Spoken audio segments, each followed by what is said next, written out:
Alrighty, hello everyone. Welcome to session 4 of Product University. Today we have a great one in store. It's another in-depth one. So, last week we went all in on skin physiology. Today it's hair physiology. So without further ado, let me share my screen.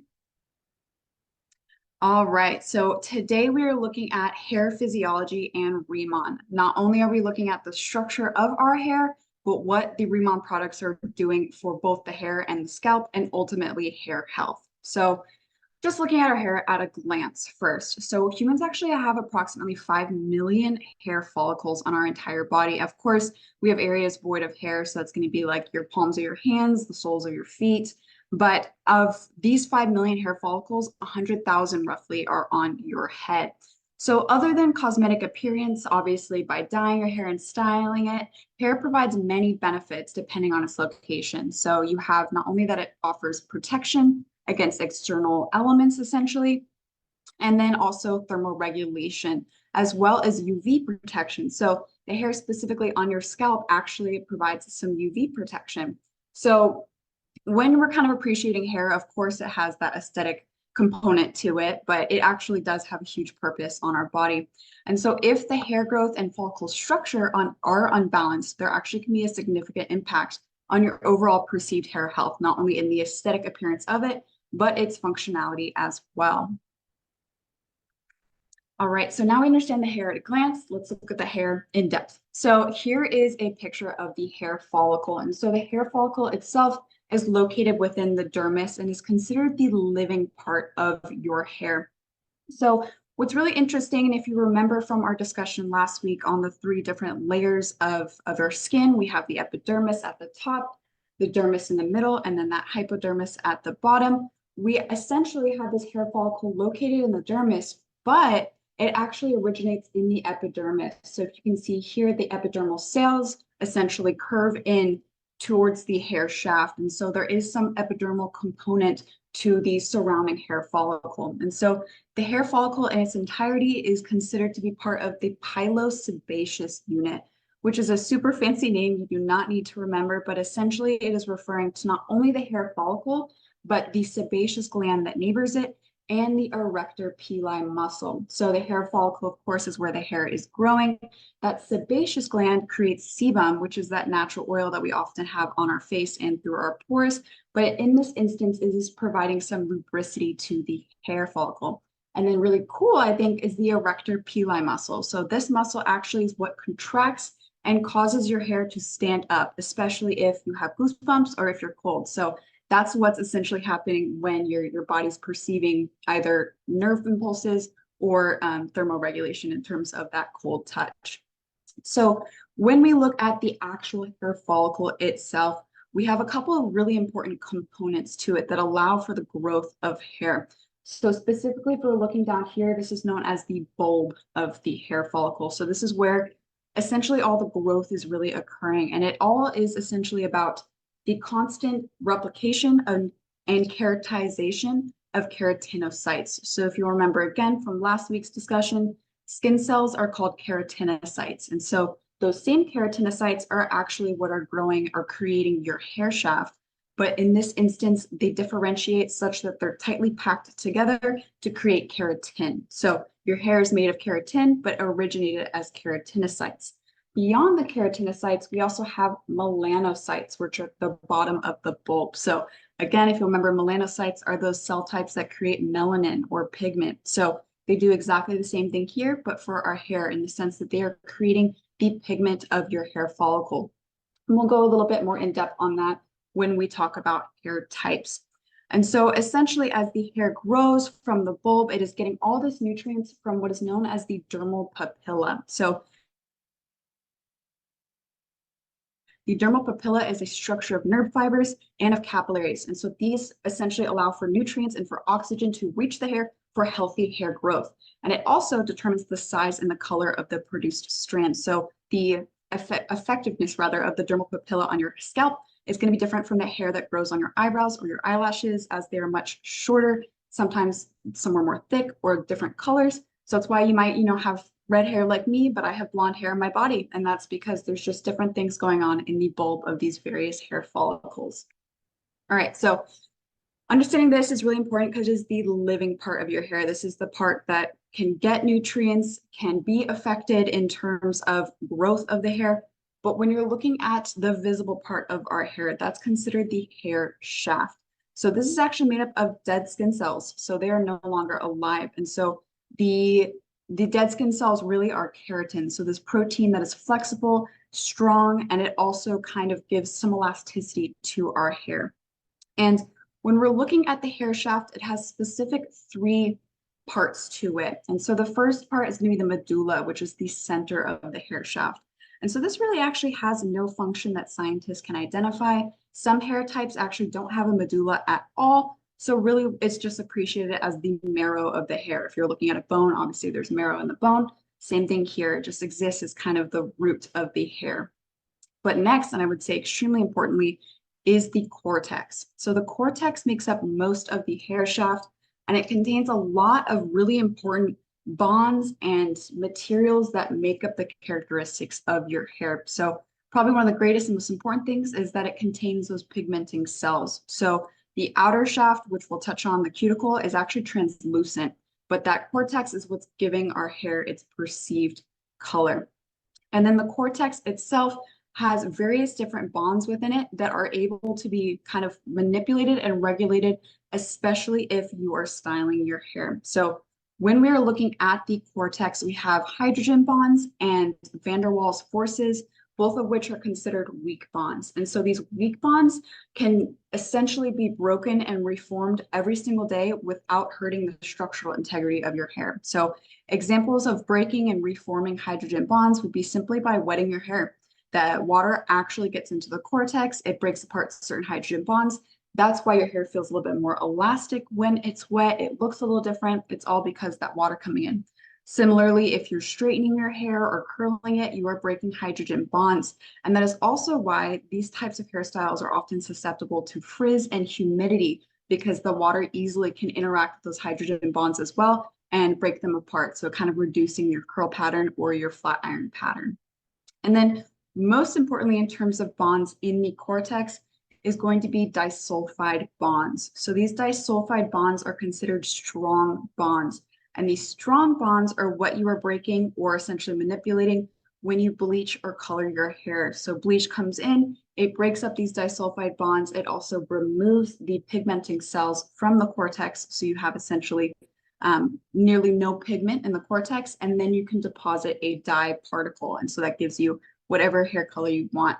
But because you were doing this, because you're breaking these strong interactions, that's when people often experience, the side effects of bleaching your hair. So it's going to be brittle or damaged hair, or hair that has some cuticle breakage. So in the term of cuticle breakage, let's look at that third component of the hair. So the cuticle is the outermost portion of the hair shaft, and it is essentially composed of tightly packed scales in an overlapping structure, such that you're creating this kind of protective layer for the hair.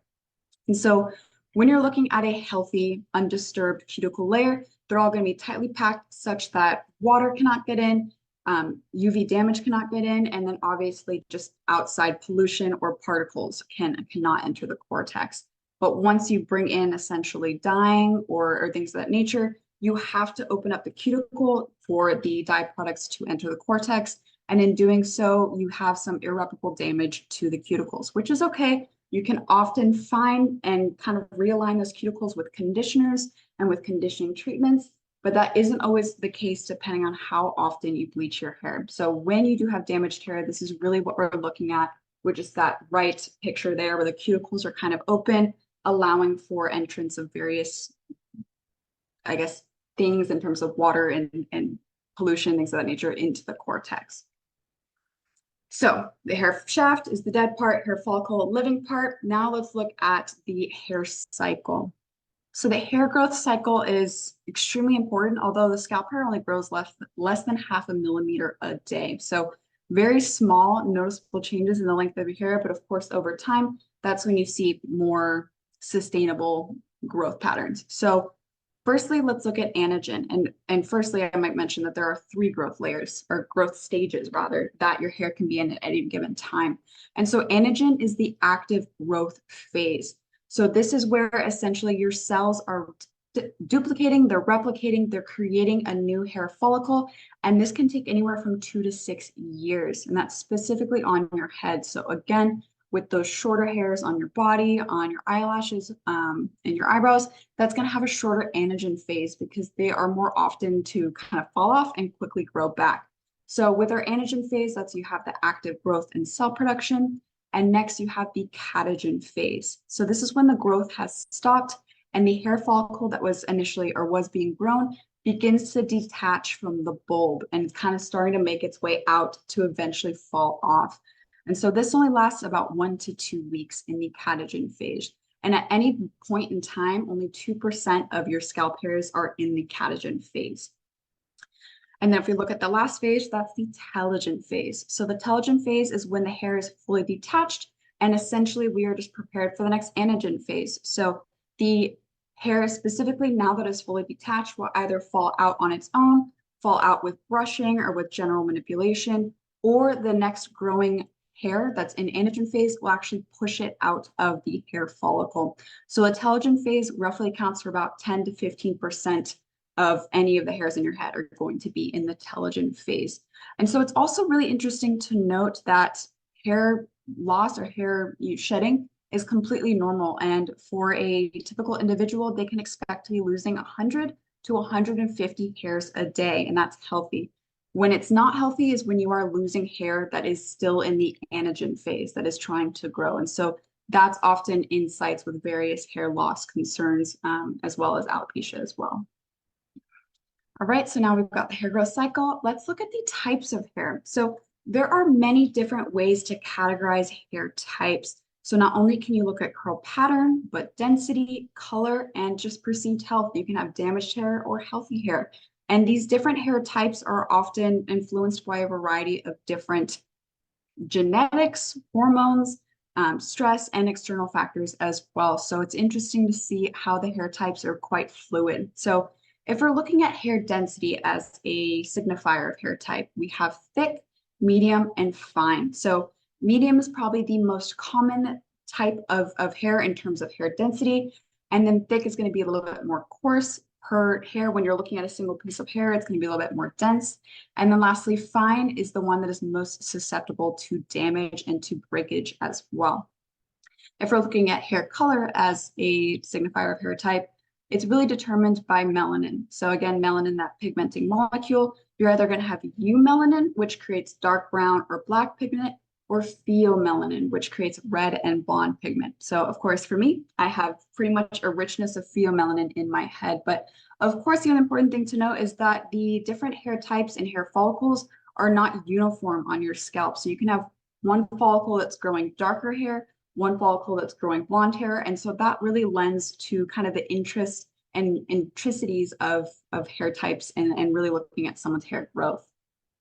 I would say probably most common in identifying hair types is through the curl pattern. And so there are 4 different types with categories or subcategories under each type. So for type 1, straight hair, type 2, wavy, 3, curly, and 4, coily. And then of course by there you might have 4A, type 4C hair, especially as we continue to get curlier and curlier. But when we're looking at the different hair types in terms of curl pattern, there's actually a differentiation in the hair follicle as well as the diameter of the hair follicle itself. So with straight hair, the hair follicle essentially protrudes directly up from the skin. And so that allows for the hair to grow kind of in that straight line.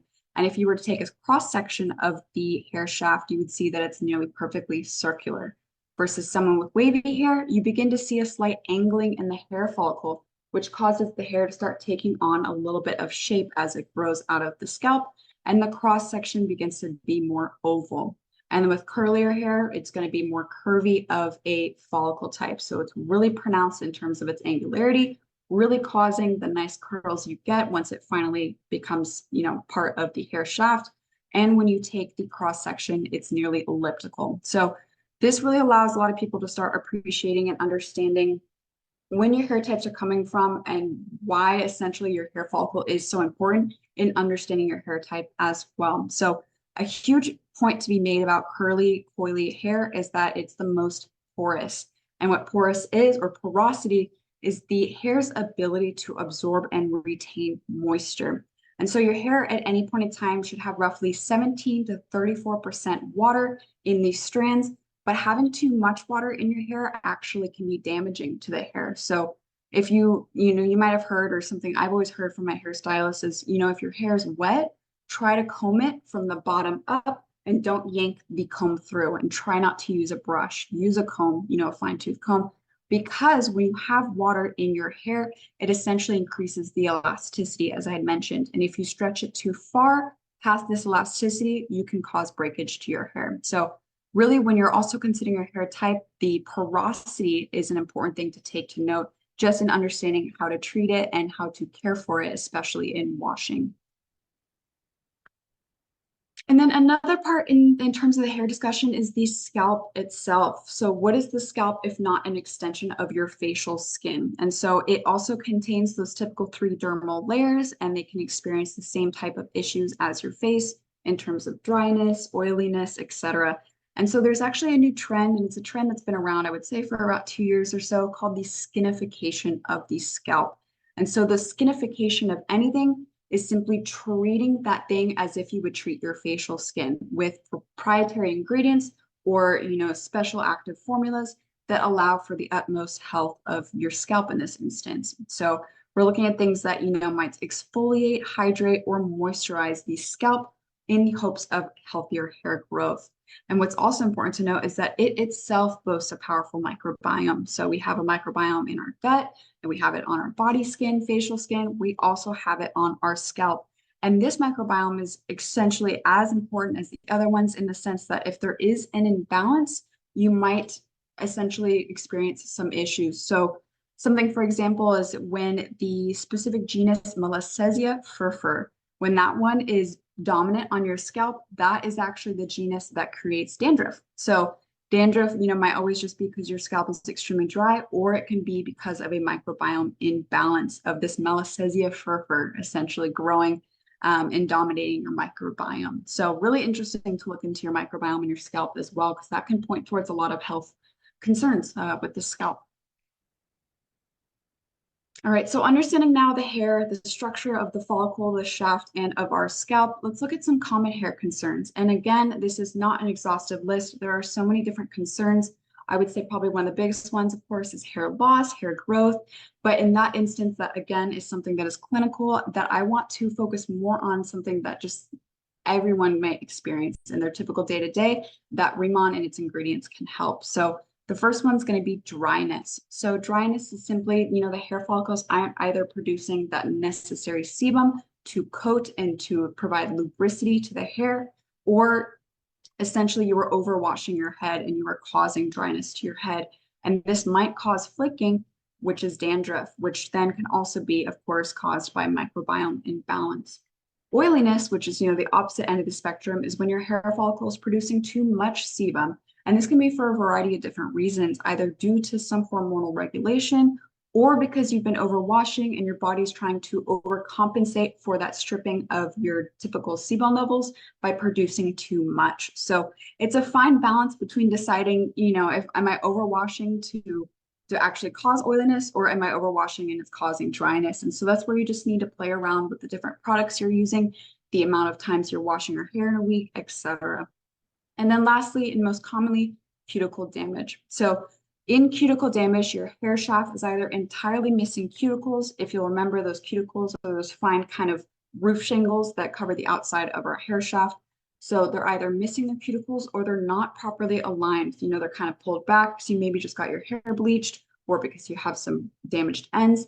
And this allows for actually a decrease in the hydrophobicity of your hair and generally weakened strands. So this may appear in the form of frizz or easy breakage. So in understanding the common hair concerns, let's see what our Deserticola line has to offer for genuine hair health. And so, of course, the most prominent thing to look at is our Deserticola. So Deserticola is a microalgae that is native to desert biomes. And it was discovered, I think, in like 2004 in the desert by 2 Californian scientists. So in taking various extracts from this microalgae, we found that there was a specific metabolite called loleolide. And so in 2019, Dr. Hee-Sik Kim of the Korea Research Institute of Bioscience and Biotechnology actually essentially shared his studies with us at Riman and was able to enhance that metabolite loliolide to 12 times greater of a concentration than traditional resources.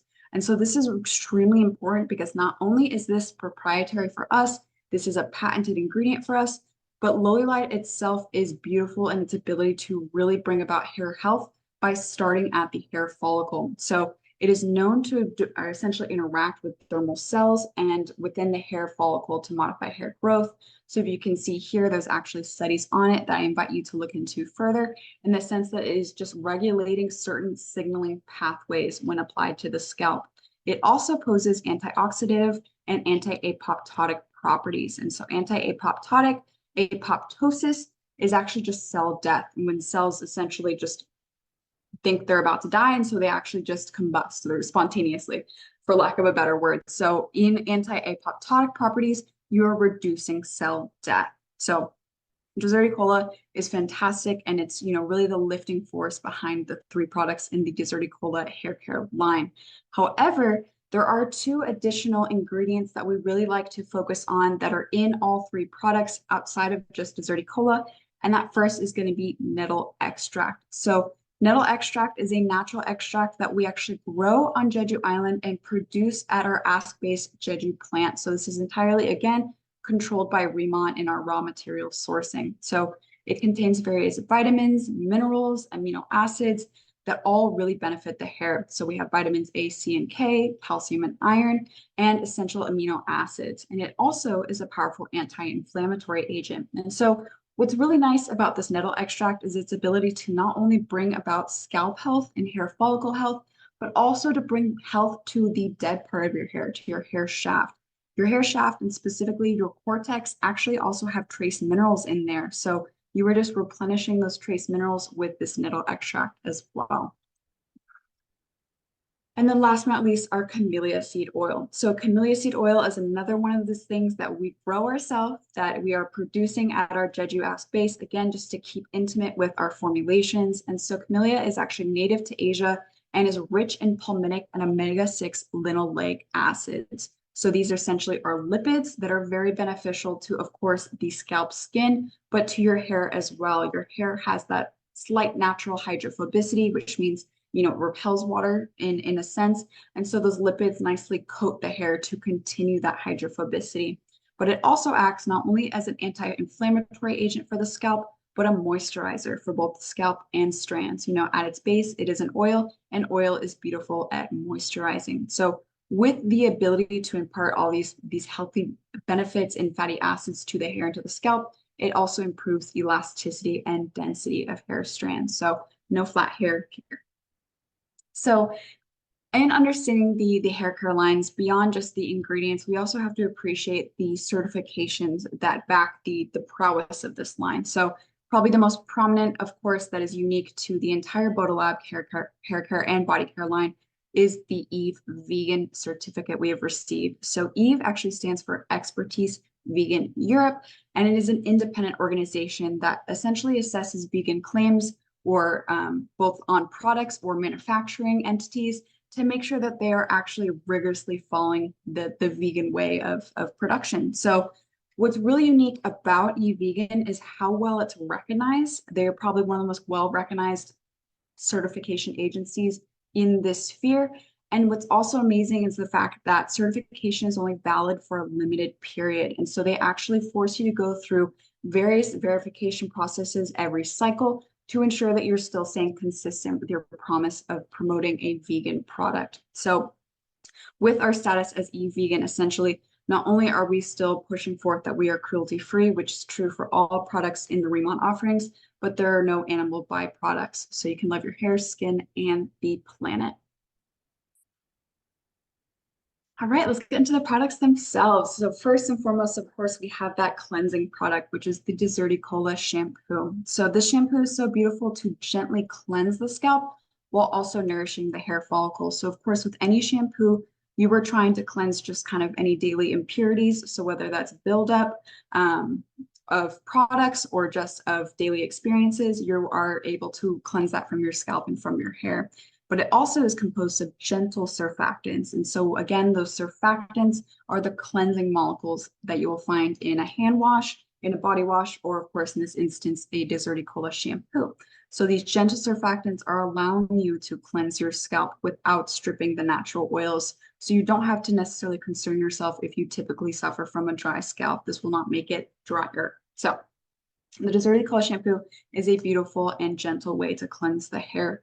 And then to bring back that conditioning, to bring in that hair health, you follow with the water treatment. And as I'm sure those of you who have already used it, it's a very unique formula, but it is meant to be used daily as a conditioner. But, you know, oftentimes people might not be sure how to use it with the fact that it is water thin when you open the bottle, but that's on purpose. We wanted to create kind of a novel way to condition your hair besides all the typical gel creams that you see offered on the market. So the Deserticola water treatment is meant to act as a daily conditioner to fortify the strands and the scalp with camellia seed and with conditioned polymers.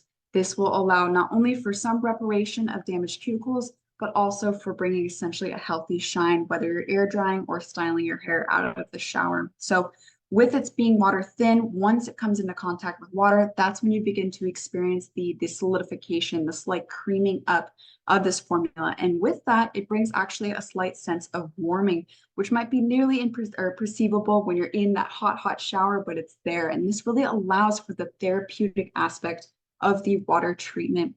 And what's really cool when you're discussing condition treatments in general is that specific thing I mentioned, those conditioning polymers. So your hair naturally actually has a negative charge to it. And of course, if you are also treating your hair with bleaching or dyeing, this might change the pH in charge of your hair. That's when conditioning polymers become even more important. Conditioning polymers actually hold a positive charge, and so they bind to these negative sites on the hair, and that's what allows for smoothing of the cuticle or for bringing about hair shine. So just a little fun fact for you about conditioning polymers.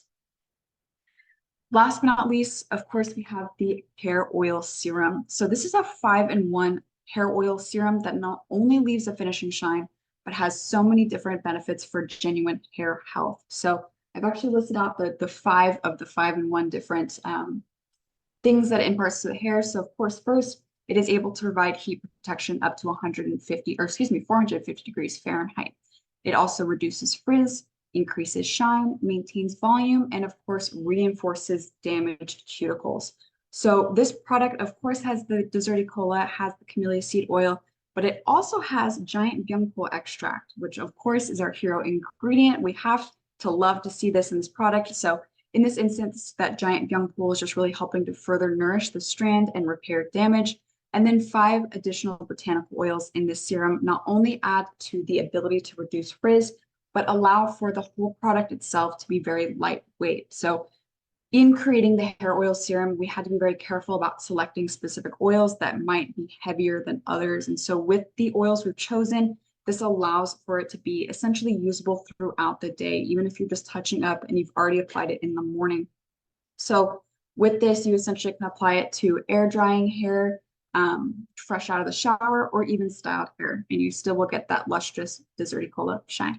So these are the 3 Deserticola products, hair products in the Bodolab line. Now, of course, I had to give y'all a recap because there was a lot of information today. So I just wanted to go quickly through the different ways that the hair follicle is, you know, so important to our hair health and perceived hair aestheticness, but also, you know, hair and Riman and how we are essentially formulating for the benefit of your hair health. So again, there are 2 main features to your hair strands: the dead part and the living part. So the living part is going to be the hair follicle, and it's going to be located within the dermis, and your cells are constantly differentiating to create new strands, to pack together all that keratin and produce new strands. It's composed of that bulb where it is getting all those nutrients from the capillaries, and it is also essentially what's anchored to the skin. So that bulb is really keeping that hair in there until it's done growing. The dermal papilla, that's going to be all the nutrients. And then, of course, the melanocytes. So that's where we're getting our pigment and our definable hair color. The hair shaft, or the dead part of our hair, is what extends from the scalp. This is the visible portion, and it is composed of tightly packed layers of keratin that provide elasticity and strength to the hair. And of course, the hair shaft has its own 3 characteristic regions. the medulla or the inner portion, the cortex, which is that really important portion containing those pigmenting molecules, as well as those various bonds.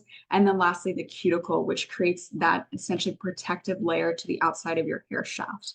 And then, of course, in appreciating the hair, you also have to appreciate where it grows from, which is your scalp. So this scalp contains the similar layering as does any other skin on your body, and it also boasts a powerful microbiome of beneficial and deleterious bacterial species, depending on your microbiome balance. So in looking at various common issues that you might experience in terms of your hair and perceived hair health, we first looked at dryness. So that's going to be where your hair follicles aren't producing the necessary amount of sebum to coat your hair and your scalp, which leads to either the perceived feeling of dryness, tightness even, or of course the creation of dandruff, which is the flaking of the skin. The second possibility, of course, of dandruff is that your microbiome is imbalanced, and Malassezia furfur, that specific genus, is essentially creating this dandruff. Oiliness is the opposite end of the spectrum, in which your hair follicle is producing too much sebum, either due to some hormonal imbalance or because you've been overwashing and your body is trying to compensate. And then lastly, cuticle damage. So your hair shaft is either missing cuticles in that fine, tight packing of protection that's in the outer layer of your shaft or your hair shaft, or they're not properly aligned, leading to a decrease in hydrophobicity of the hair and generally weakened strands, leading to breakage or frizz. So with Riman and in collaboration with the Korea Research Institute of Bioscience and Biotechnology, our patented Deserticola extract contains 12 times more concentrated loliolide than traditional algal resources. And this loliolide has fantastic benefits for hair follicle rejuvenation and overall scalp and hair health.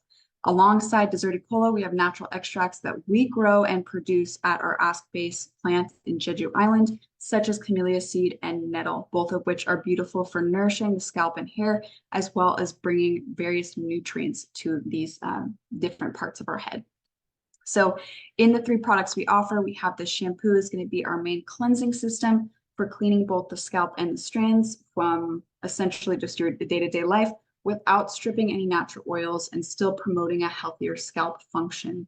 That water treatment is going to be that conditioning treatment to follow the shampoo, in which you are reinforcing damaged cuticles and you're essentially just bringing back a healthier shine to your hair. And it's unique in the sense that it thickens as it interacts with water. And important to note, with both the shampoo and the water treatment, with the nettle extract and with the Deserticola, both these products actually have the ability to improve hair density, which is a huge component of this system. And then, of course, to finish off your hair care routine, you need nothing else other than the hair oil serum, which is a 5-in-1 finishing product for many different benefits. Not only does it provide heat protection if you're wishing to style it, but it reduces frizz, it repairs damage to the cuticles, it enhances your hair volume, and it enhances your hair shine. So that is it for today with hair and Riman, hair physiology and Riman. Of course, how to make a nice juicy outline for you. So this is a thick one. I hope you enjoy it. We're also going to drop the link in the chat here, and I'll pause now just to give a couple people time to scan it. And I'll remind you all that for those who are asking for these various assets, for the PowerPoint, for the recording, these will all be made available at the end of Product University. So after session 8, you will have full reign of all these various, assets. So yeah. So next week, we are going through lightening. Of course, we already went through skincare and Riman, hair care and Riman. Now, of course, we have to look through supplementation and Riman. So how we are prioritizing achieving beauty from the inside out, because beauty, of course, is health, and health is a total body experience. And then, of course, I want to remind you all, there's only 2 more days to submit your questions for our Q&A session, which is session 6 of Product University. And it's actually kind of developed a little bit. So now we are actually going to start out that session with an ask-based review from HQ executives. So this is a really important call. We are going to get directly from the source all this fantastic information that we touched on in week 1. And then, of course, we'll cap it off with a Q&A session featuring the questions you have asked me. So please email ritual@riman.com. Again, the cutoff is March 1st. So I'd love to get your questions and hopefully answer them in the next coming weeks. But that is all for Product University today. I am so appreciative of y'all being here. I always am. Thank you again for listening to me. And I cannot wait to see you next week for session 5. Talk to you later.